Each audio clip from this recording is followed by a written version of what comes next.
So guys, ito na nga, part 2 na to guys. So, ayan, binaklas natin yung mga wiring, yung mga socket dyan. Ayan, may binaklas na tornilyo yan dyan. Guys, tsaka yung odometer sa dashboard, binaklas din natin yan. Pagtapos yan, babaksin na ulit natin yung cover ng manibela guys.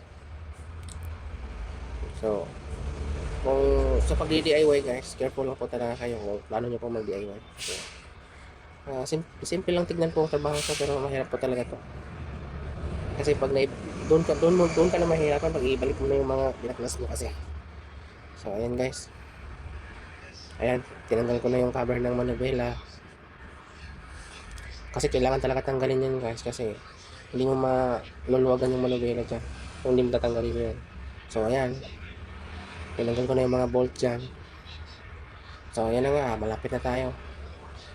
Kasi yung buong dashboard na yan, babaklasin natin yan para makukuha natin yung evaporator sa gitna. So ayan. So pinaldown ko na yung manibela. So ganun talaga ang trabaho guys, medyo mahirap.